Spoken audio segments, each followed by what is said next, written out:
할렐루야. 네, 오늘도 주님의 은혜가 우리 모두에게 또 충만하게 함께하는 복된 시간 되기를 우리 주님 이름으로 축복합니다. 아멘. 이 교회에서 정말 많이 말하는 게 뭘까? 라고 질문을 하고 생각을 해본다면 사랑이라고 하는 말을 그 어느 단어보다도 제일로 많이 한다고 생각이 듭니다. 사랑. 사랑이라고 할 때 또 어떤 사랑이냐면 하나님의 사랑을 많이 말한다고 볼 수가 있습니다. 맞습니다. 하나님은 사랑의 하나님이십니다. 그래서 멸망할 수밖에 없는 우리들을 사랑하심으로 구원하러 이 땅 위에 오셨고 구원을 완성시키셨고 그 백성들이 그렇다고 이제 죄를 하나도 안 짓는 의인이 된 것도 아님에도 불구하고 요한복음에 보니까 구원의 주님께서 끝까지 자기 백성을 사랑하신다고 그렇게 말씀하고 있습니다. 사랑, 하나님의 사랑이 성경이지요. 그런데 사람들이 하나님의 사랑은 많이 말하고 또 그렇게 잘 알고 있는데 하나님은 사랑이신 하나님이신 동시에 공의로우신 하나님이라고 성경은 말합니다. 그래서 사랑과 공의는 마치 동전의 양면과도 같은 거예요. 이쪽 면과 저쪽 면이 동전의 이제 그 금액 또는 어느 나라 화폐인지를 밝히고 있지 않습니까? 한쪽 면만 가지고 돈이라고 말할 수는 없습니다. 양면이 존재해야 되는 것이죠. 마찬가지로 하나님의 사랑과 공의는 똑같은 무게라고도 말할 수가 있어요. 저울로 말하면 똑같은 무게예요. 사랑은 더 무겁고 공의는 가벼운 그게 아닙니다. 퍼센테이지를 갖고 얘기한다면 사랑이 100%라면 공의도 100%가 된다. 똑같다 그 말씀을 드리는 겁니다.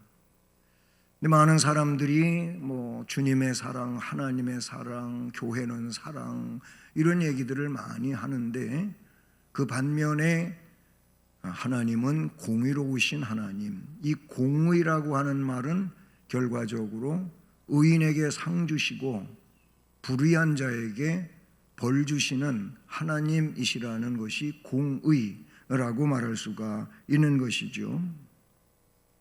하나님에 대한 선포는 그래서 항상 하나님의 사랑도 말하지만 하나님의 심판도 말하는 것이 정당한 내용이다. 이렇게 말할 수 있습니다.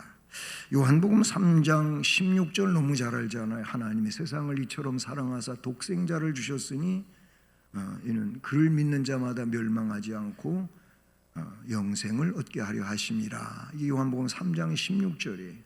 그런데 18절 그 다음 절로 넘어가 보면 거기 말씀에는 구원을 16절에서 이야기했었는데 18절은 그를 믿는 자는 심판을 받지 아니할 것이요 믿지 아니하는 자는 하나님의 독생자의 이름을 믿지 아니함으로 벌써 심판을 받은 것이라 하고 믿으면 심판을 받지 않겠지만 믿지 않으면 벌써 심판받은 것과 같다 이렇게 말씀하고 있어요.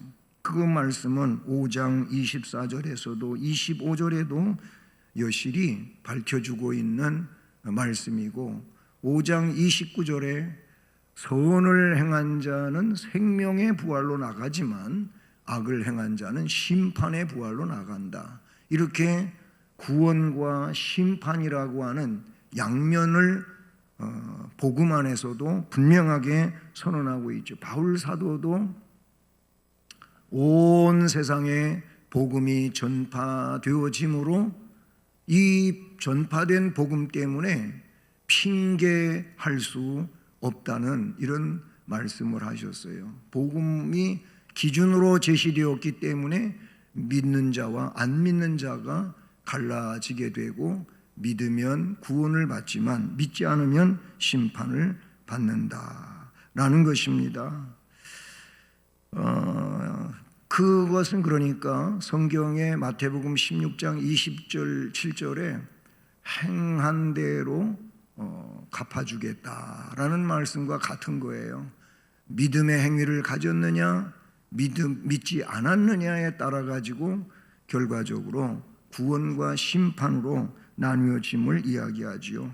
로마서 2장 6절에도, 계시록 20장 12, 13절에도, 계시록 22장 12절에도 동일한 말씀으로 너희가 행한 대로 내가 갚아주겠다라고 말씀을 하셨습니다. 오늘 이 성경 말라기서 4장으로 되어 있는 말씀이죠. 그러면서 오늘 본문은 마지막 장인 4장의 말씀을 우리가 본문으로 읽었습니다. 이 말씀에서도 심판을 이야기하고 있고 구원을 이야기하고 있습니다. 앞부분은 1절 그리고 3절은 심판과 관계된 말씀이고 2절 말씀은 구원과 관계된 말씀이라고 볼 수가 있지요.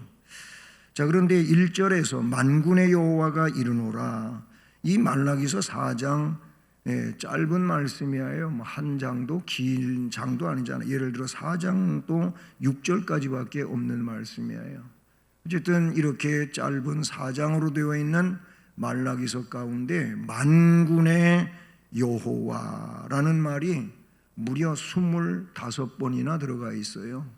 그러니까 말라기서는 만군의 여호와의 말씀에 대하여 얼마나 강조하고 있는지를 밝혀주고 있는 내용이기도 하지요. 이거는 말라기라고 하는 그 개인의 서적이 아니라는 것입니다. 만군의 여호와 하나님, 즉 절대적인 하나님, 그 하나님께서 말씀하신 내용임을 밝혀주고 있는데, 만군의 여호와가 이르노라, 보라 용광로 불같은 날이 이르리니, 용광로 불같은 날은 그 심판의 날을 말하는 것입니다. 네, 이거는 그 당시의 상황으로 어떤 심판적인 메시지도 되겠지만은 궁극적인 차원에서 하나님 앞에 서게 될 때, 그리고 최종적으로 주님 다시 오실 때, 그때 백보좌 심판대에 서서 심판하실 일을 말씀하고 있는 내용이죠. 그런데 용광로 불같은 날이라고 이렇게 표현하고 있습니다. 여러분, 이 용광로가 뭡니까? 용광로는 불가마, 저 재련소가 있잖아요. 여러분, 이 충남 장항과 그리고 전북 군산하고 지금은 다리가 바다에 이렇게 놓여져 있어요. 옛날에는 군산서 장항을 오려면 배를 타거나 아니면 육지로 많이 돌아가지고 이렇게 다녀야 됐어요. 왜냐하면 바다가 있었기 때문에 그래. 그런데 지금은 커다란 다리가 놓아졌잖아요. 그리고 그 다리를 건너서 군산을 거쳐서 새만금으로 쭉 이어지는 그런 이제 길이 펼쳐지는데, 그 장항에 아주 오래된 재련소가 있습니다. 장항에, 우리나라 장항에. 그 장항 재련소에 들어가 보게 되면 거기 커다란 불가마가 있어요. 여기에는 불을 떼면 그 불가마는 온도가 몇 도까지 올라가냐면은 막 수천도 올라가요. 안 올라가야 3,000도고 막 4,000, 5,000도까지 그 용광로 속에 열기가 그렇게 뜨거운 곳이죠. 여러분, 물이 100도에서 끓지 않습니까? 그리고 75도로 이 정수기 물들을 이렇게 따뜻한 물을 맞춰 놓는데 그 물에도 아이들의 살이 되지 않습니까? 그런데 1,000도, 2,000도, 3,000도 한번 생각을 해 보십시오. 그곳에서는 돌이 그냥 물이 돼 버리는 곳이에요. 돌이 그냥 물이 돼 가지고 그 돌 속에서 철과 금과 은과 아니면 놋과 이런 것들이 다 이제 분류되어지는 작업을 거치게 되는 게인데, 이게 바로 용광로예요. 용광로. 예. 용광로, 가장 뜨거운 불을 지금 말하는 거예요. 예, 표현할 길이 없으니까 용광로 불이라고 했는데, 여러분 요한계시록에 보면은 무엇이다 이렇게 말한 데가 없어요. 무엇 같고 무엇 같고 무엇 같고 무엇 같다. 왜 그렇습니까? 우리 사람들이 눈으로 본 것 이상으로 뭐 어떻게 요한사도가 표현할 수가 없잖아요. 요한사도가 하나님이 보여주시는 그 천국의 비밀들을 다 보았는데, 사람들이 이해할 수 있는 건 사람들이 본 것. 야, 그 천국에 갔더니 12 진주문이 있고 황금길이 있고 뭐 이런 얘기를 하잖아요. 근데 그런 것 같다고 말했어요. 계시록을 보면 다 무엇 같고 그랬어요. 그거는 이것이다 그게 아닌 거예요.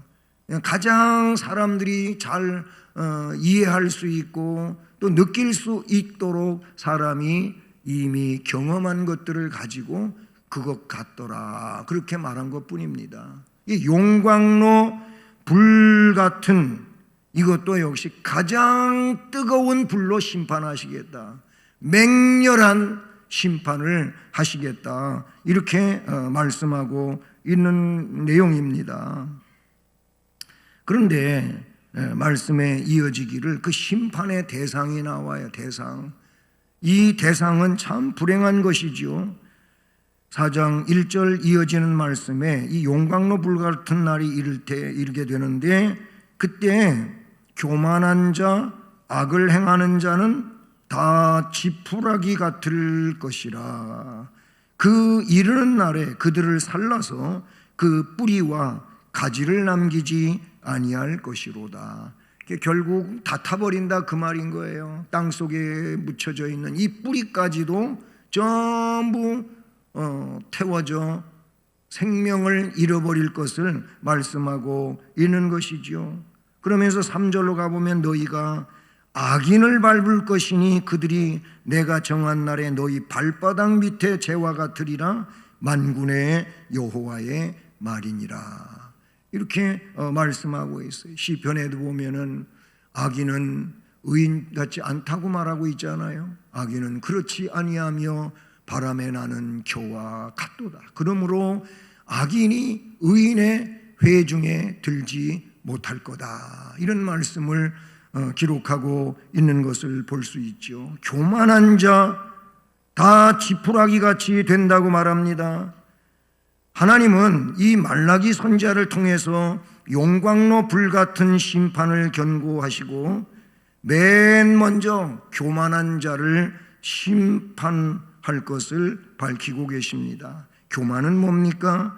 하나님을 거부하고 무시하는 가장 큰 죄악인 겁니다. 하나님을 인정하지 않는 그것 자체가 죄지요. 예, 신앙인으로 살다 하면서도 하나님을 하나님으로 인정하지를 못하는 그런 자신의 어떤 생각들이 있어요. 자기는 아니라고 하지만 그러나 옆에서 그 사람을 볼 때 자기가 하나님 되었다고 하는 것을 스스로 증명을 하는 거예요.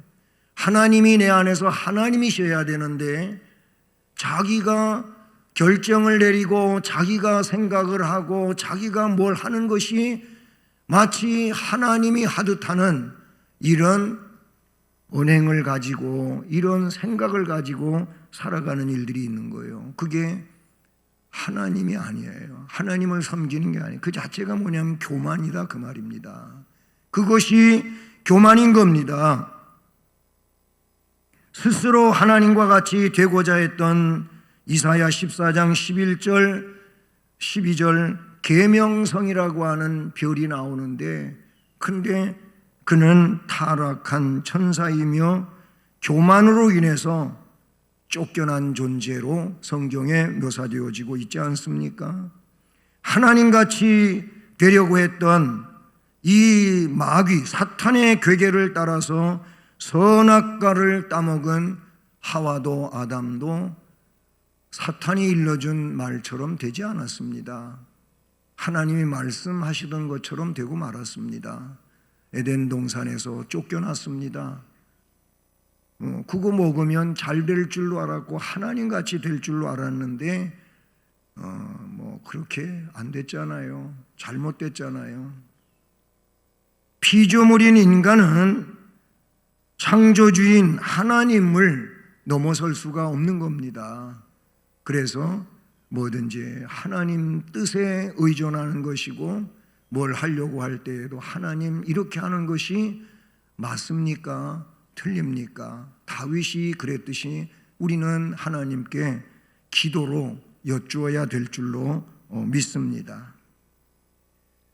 하나님과 같이 되려고 하는 이 교만한 자는 하나님이 창조주이심과 자신의 삶을 주관하심을 부인하는 자이기에 마땅히 하나님이 공의적 측면에서 심판을 하지 않을 수가 없지요. 그러니 우리는 오직 하나님 앞과 사람 앞에서 항상 낮은 자세로 오히려 낮은 모습을 가지고 하나님을 경외하고 타인을 존중할 줄 아는 이런 심령이 되어야 할 줄로 믿습니다. 이 교만한 자를 지푸라기 같이 태우신다. 여러분, 용광로가 가장 뜨거운 불이라고 했는데 말씀에 지푸라기 같이 그렇게 하신다 그랬어요. 지푸라기가 뭡니까? 볏집이잖아요. 아니면 보리집이잖아요. 이게 이제 지푸라기라고 할 수가 있는데, 여러분, 이거는 가장 잘 타는 재료예요. 그냥 말라 있을 때 불 붙이기만 하면 그냥 후루룩 타버리는 재료지요. 예, 장작개비과는 달라요. 장작개비보다 굵은 나무 둥이를 둥치라고 그렇게 말하는데, 모닥불 피울 때 먼저 작게 불씨를 만들어서 점점 굵은 나무를 놓고 그 위에 오래오래 타게 하는 이런 등걸 나무를 갖다가 놓고 이제 불이 붙어서 오래오래 타게 하지 않습니까? 지푸라기는 그거에 비하면은 금방 타서 없어지는 거. 뜨거운 용광로 불 속에 지푸라기는 이건 뭐 탔는지 안 탔는지 언제 타버렸는지도 모르는 그런 상황이라고 볼 수가 있어요. 또 한 가지는 악을 행하는 자라 그랬어요. 교만한 자 다 지푸라기 같을 것이며 악을 행하는 자도 다 지푸라기 같을 것이라, 이렇게 말씀하고 있습니다. 하나님은 인간을 만드실 때 하나님하고 사귈 수 있는, 즉 교통할 수 있는 하나님의 형상과 모양대로 영적인 존재가 되게 하신 겁니다. 하나님이 영이시기에 인간을 영적 존재로 창조하신 거예요. 그래서 그것이 하나님의 형상과 모양이니 우리 안에 있는 아주 고귀한 것입니다. 그런데 사탄이 이 하나님의 형상인 우리 안에 하나님의 형상을 파괴시킨 겁니다. 파괴당한 겁니다. 그거를 기독교 강요이든 웨스트민스터 신앙고백서 내지는 이런 모든 기록물들이 전부 뭘 이야기하냐면 인간은 전적으로 타락했다. 전적으로 부패했다. 이 자유주의에서, 이 알미니안주의에서 이야기하는 것과는 다른 거예요. 알미니안주의는 그래도 인간은 하나님께 절반 정도는 갈 수 있는 그런 선이 남아 있다고 이야기하고 있어요. 그러나 장로교는 그렇지 않습니다. 인간은 전적으로 타락하고 부패되어서 인간의 의를 가지고는 구원에 나아갈 수가 없는 존재라고 하는 것이잖아요. 여러분, 이렇게 하나님의 형상대로 지어진 존재는 애초에 선을 추구하게 되어 있는데 사탄의 역사에 의하여 악이 들어오게 되었고, 그 악 때문에 결국은 하나님이 원하시는 선을 추구하기보다는 자꾸 하나님이 원하시지 않는 반대 방향으로 자꾸자꾸 걸어가는 이런 존재가 되었다고 하는 것이죠. 마지막 시대에 주님 오실 날이 가까울 때는 사람들이 너무나도 악해진다고 말씀하고 있어요. 자기를 너무나도 사랑하고 돈을 사랑하고 무정하고 이 정도 없다는 거예요. 그래가지고 너무나도 사람들이 사람 같지 않은 모습으로 그렇게 변형되어져 가고 하는 이런 일들이 있다고 하는 것이죠. 당연히 그럴 수 없는데도 불구하고 그 불구한 그런 일들을 행하고 만들어가는 것이 사람이라고 하는 것입니다. 하나님의 심판은 용광로 속의 지푸라기 같이 그 악인을 태우신다고 말씀하십니다. 그래서 그날에 그들을 살라 그 뿌리와 가지를 남기지 아니할 것이로되 하고 완전히 멸망시켜 형벌의 장소로 보내실 것을 말씀하고 있는 것이지요. 그래서 마지막으로 이 용광로 불 속의 심판을 교만한 자와 악인은 심판을 받겠지만 오늘 이 심판적인 메시지를 먼저 이야기하면서 2절에서 그러나 내 이름을 경외하는 너희에게는 앞에 1절은 또는 3절은 하나님의 이름을 경외하지 않는 불신앙자들을 지금 말하고 있는 것이지요. 교만한 자, 악을 행하는 자는 올바른 신앙인이 아니지 않습니까? 그러나 하나님을 경외하는 자, 내 이름을 경외하는 너희에게는 공의로운 해가 떠올라서 치료하는 광선을 비추리니 너희가 나가서 외양간에서 나온 송아지같이 뛰리라. 아멘. 거기 치료하는 광선이라고 하는 광선의 다른 해석을 볼 수 있게끔 성경에 참고해 주었는데 이 광선을 뭐라고 했습니까? 날개라고 그렇게 다른 번역문을 쓰고 있어요.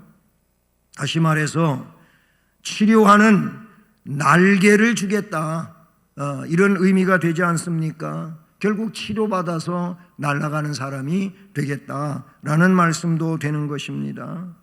그래서 너희가 나가서 외양간에서 나온 송아지같이 뛴다라고 말씀하셨습니다. 먼저 공의로운 해가 여호와를 경외하는 자들에게 떠오른다는 겁니다.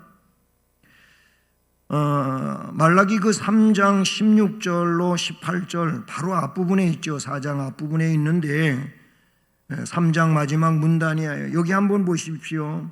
그때에 여호와를 경외하는 자들이, 여기도 여호와를 경외하는 자들이 피차의 말함에 여호와께서 그것을 분명히 들으시고 여호와를 경외하는 자와 그 이름을 존중히 여기는 자를 위하여 여호와 앞에 있는 기념책에 기록하셨느니라. 아멘. 생명책에 여호와를 경외하는 자들의 이름을 기록해 놓으신다는 거지요. 그리고 17절에 만군의 여호와가 이르노라. 나는 내가 정한 날에 그들을 나의 특별한 소유로 삼을 것이요. 여기 특별한이라고 하는 이 내용은 다른 거 무슨 얘기냐면 원어에서 세굴라라고 하는 단어인데요. 이거는 우리 성경은 특별한 소유라고 번역을 했지만은 보물로 삼겠다, 이런 의미가 있어요. 보물 내지는 보석으로 삼겠다, 이런 말씀인데요.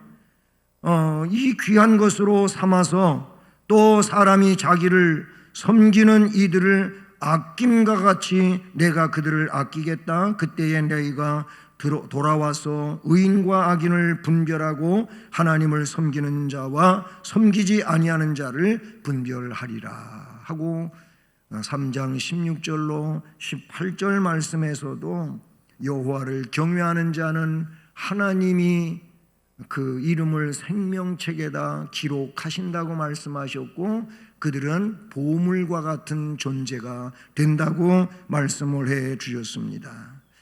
여호와를 경외하는 자들에게 오늘 4장에서는 공의로운 해가 떠오른다는 겁니다. 여러분, 이 공의로운 해가 무엇입니까? 바로 구원자 예수 그리스도가 그들에게 함께 하실 것을 말씀하고 있는 것이지요. 예수 그리스도는 의로운 태양이십니다. 예수 그리스도는 잃어버린 자들을 찾아서 구원하시고자 이 땅 위에 오신 구세주이신 줄로 믿습니다. 그래서 요한복음 1장에서는 예수 그리스도 그분을 세상의 빛이라고 하셨어요. 요한복음 1장 4절에 그 안에 생명이 있었으니 이 생명은 사람들의 빛이라 라고 말했어요. 공의로운 해는 빛을 이야기하는 것인데 예수 그리스도께서 생명의 빛을 비추어 주신다고 말씀하고 있는 것이지요. 그리스도는 의의 태양이시고 의로운 구주가 되시는 줄로 믿습니다. 찬송가 305장 1절 찬송가에도 보면 우리 잘 아는 찬송이죠. 나 같은 죄인 살리신 주 은혜 놀라워 잃었던 생명 찾았고 마지막에 광명을 얻었네. 빛을 얻었다 그 말이에요. 예, 구원의 빛을 비추어 주셔서 우리들은 예수 안에서 광명을 얻은 자예요. 이 영원한 영혼의 빛을 얻은 자가 된 줄로 믿습니다. 다음 주일부터 대림절이 시작이 돼. 대림절은 성탄절 앞에 있는 4주간을 대림절이라 그러는데 메시아의 오심을 고대하고 소망하는 기간을 대림절 혹은 대강절이라고 그렇게 명명하는데 우리에게 빛으로 오신 주님이셔요. 우리에게 생명을 주시기 위하여 오신 주님이십니다. 공의로운 해가 떠오른다 그랬습니다. 누구에게? 여호와를 경외하는 자에게. 그 다음에 두 번째는 치료하는 광선이 비춰진다고 말하고 있습니다. 치료하는 광선. 여러분, 심판의 날에 하나님은 치료하는 광선을 비추시기도 하시는 겁니다. 그래, 아까 앞에서 양면이 있다 그랬잖아요. 심판의 날에 한쪽은 심판을 하시지만 한쪽은 구원을 하시는 이 양면을 이야기하고 있지 않습니까? 바로 여호와를 경외하는 그들에게는 구원의 은혜가 있는 것, 치료의 역사가 있게 되는 줄로 믿습니다. 그래서 더 이상 슬픔과 고통이 없으며 오직 의와 사랑과 화평과 희락만이 주어지게 되는 줄로 믿습니다. 그리스도는 어두운 세상을 태양처럼 밝히실 뿐만 아니라 병들어서 앓고 있는 세상을 고치시는 것입니다. 우리 주님은 이렇게 영적 치료를 이루시는 주님으로 이 땅에 오셨기에 그분은 진정 죄인을 구원하러 오신 분이라고 실제로 말씀을 해주셨어요. 마태복음 9장 12절로 13절에 주님께서 하신 말씀이 이래. 예수께서 들으시고 이르시되 건강한 자에게는 의사가 쓸데없고 병든 자에게라 쓸데있느니라. 너희는 가서 내가 긍휼을 원하고 제사를 원하지 아니하노라 하신 뜻이 무엇인지 배우라. 나는 의인을 부르러 온 것이 아니요 죄인을 부르러 왔노라 하시니라. 아멘. 자, 이렇게 공의로운 해가 떠올라서 치료하는 광설이 비춰오게 되니 그러면 어떻게 되는 겁니까? 치료를 받았어요. 의로움에 나아가게 되었어요. 그러니 2절 마지막에 그런 자들이 어떻게 되는 겁니까? 너희가 나가게 되어 있다. 나가서 마치 외양간에서 나온 송아지 같이 뛰리라. 이렇게 말씀하고 있습니다. 송아지가 외양간에 엄마 소와 함께 갇혀 있다가 이제 밖에 나가게 되었어요.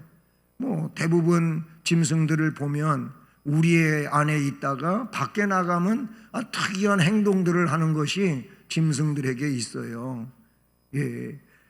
한국에서만 그런 것도 아니고 세계 전역 어디에서든지 짐승들이 우리에 갇혀 있다가 밖에 나가면 아주 너무 기쁘다고 즐겁다고 행복하다고 그렇게 몸짓을 하는 그런 행동들이 있어요. 막 뿔질을 하기도 하고 막 뛰어가기도 하고 뭐 뛰는데 말처럼 달려가는 게 아니라 이상하게 공중공중 뛰고 막 그래요. 이 얘기 나올 때마다 제가 뭐 거의 18번지 같이 얘기를 하는데, 우리 집에도 그 전에 소를 키웠고 어미소가 새끼를 낳고 이 송아지가 점점 커가지고 그러면은 이 송아지가 밖에 나가서 뛰는 걸 보면 참 기가 찹니다. 얼마나 좋으면 저렇게 뛸까 하고 그런 생각이 들 정도로 송아지가 좋다고 막 그냥 난리를 치고 뛰는 거를 볼 수가 있는데, 여러분, 구원이라고 하는 것은 말 그대로 기쁨입니다. 기쁨이에요. 구원은 기쁨이에요. 구원받아서 기쁜 겁니다. 그리고 기쁨은 웃음을 유발합니다. 기쁜데 어떻게 안 웃습니까? 기쁜데 환한 얼굴로 그냥 있을 수 있습니까? 그거는 기쁘지 않은 사람이나 그런 거지, 정말로 기쁜 사람은 얼굴이 벌써 나는 기뻐요 하고 말해요. 그래서 사람들이 얼굴을 보면서 뭔 기쁜 일이 있어서 그러셔요 이렇게 말하지 않습니까? 저 사람 뭔가 굉장히 기쁜 일이 있나 보다고 그 사람의 얼굴을 보면서도 읽고 그렇게 말하기도 하는 것이죠. 기쁨이 있으면, 내 속에 기쁨이 있으면 감출 수가 없어요. 그냥 드러날 수밖에 없어요. 그래서 누구 만나면 빨리 이 기쁜 말을 해줘야지 하고 그 기쁜 소식을 전하고 싶은 것이 사람들의 인지상정이라고 말할 수가 있는 거예요. 구원의 기쁨, 웃음이 있고 그래서 감사하게 되고 행복하게 되는 줄로 믿습니다. 사랑하는 여러분, 우리는 기뻐하고 즐거워해야 될 하늘의 백성인 줄로 믿습니다. 왜냐하면 우리에게 믿음을 선물로 주셔서 예수를 구세주로 믿으면서 그 믿음 안에서 진리를 깨닫게 되었고, 진리를 깨닫고 보니 나 같은 죄인이 구원받은 것이 너무나도 감사한 일이고 어디에 비교할 수 없는 놀라운 일이기에 주님께 감사하게 되고 그 주님을 위하여 충성하며 헌신하며 행복한 신앙인으로서의 삶을 살아가게 되는 줄로 믿습니다. 모쪼록 여러분, 오늘 말씀 제목처럼 기뻐서 뛰는 자가 되기를 바라는 것입니다. 앞으로의 신앙생활 가운데서 여러분, 이런 주님의 하나님의 고귀한 은혜의 선물들을 기억하면서 여호와를 더욱 아름답게 경외하는 자로 살아가시기를 바라고, 그래서 공의로운 해가 여러분 삶에 떠올라 치료의 역사가 있기를 바라고, 그러므로 외양간에서 나와 기뻐 뛰는 송아지같이 뛰며 행복한 신앙인으로 앞날을 살아가고 천국 가는 그날까지 이 복이 함께하기를 주님의 이름으로 축복합니다.